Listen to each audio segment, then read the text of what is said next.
Yeah, I'm getting a computer upgrade. We will see how well that works.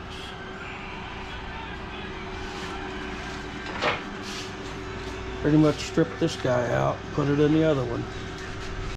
Yeah, looks like I got a couple hours of updates going on here, so yeah, this is going to take a while, but apparently it's he says it's a lot faster and a lot better than the one I was running. Of course, the one I was running started out as a Windows 7 box.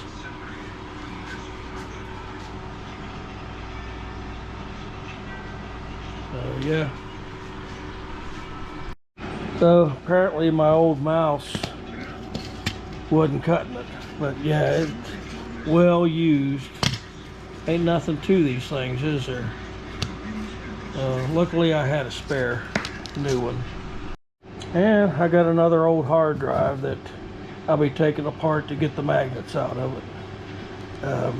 Yeah, the magnets in these little hard drives like this are much more powerful than the ones I got out of that monitor.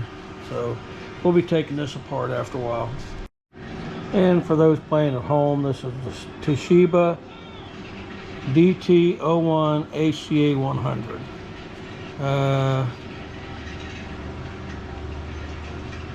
1 terabyte. He said it's bad. They wrote it down. It's wiped and it's bad.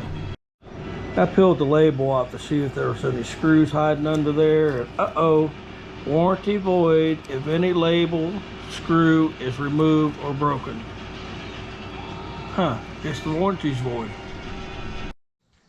So one of the hardest parts of taking one of these little hard drives apart is finding the right kind of bit to take these screws out. I got a nice little set here that works really well. Alright, with the screws removed, we'll just take a little screwdriver here to get under the edge. It should just pop right off. There we go. Nice and shiny. Look at that.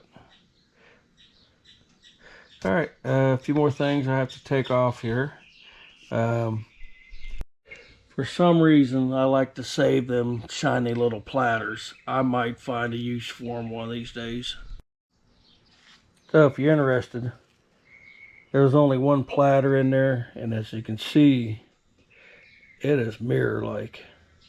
I don't know, I might find a use for these one of these days, but it's non-magnetic, so magnets won't stick to it, but it's some kind of metal. But it is highly reflective.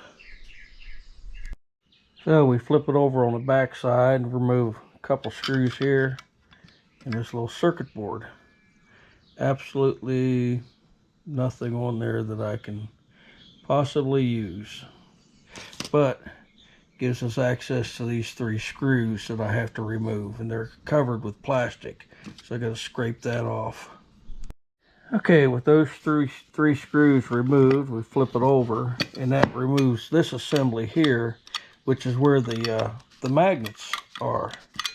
So yeah, this is going to be a little fiddly getting out of here because the let me see if I can do this. I got a couple little screws down there. It's got to be removed.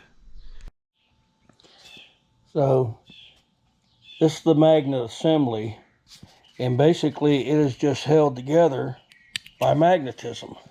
And there's the 2 strong magnets right there. And what's nice about this is it's got holes to where you can mount this to like your bench or whatever, and basically make it a tool holder. And this one you just have to modify and flatten out the edges, but yeah, it's just held together by magnetism. Anyhow, I find them useful. Thanks for watching.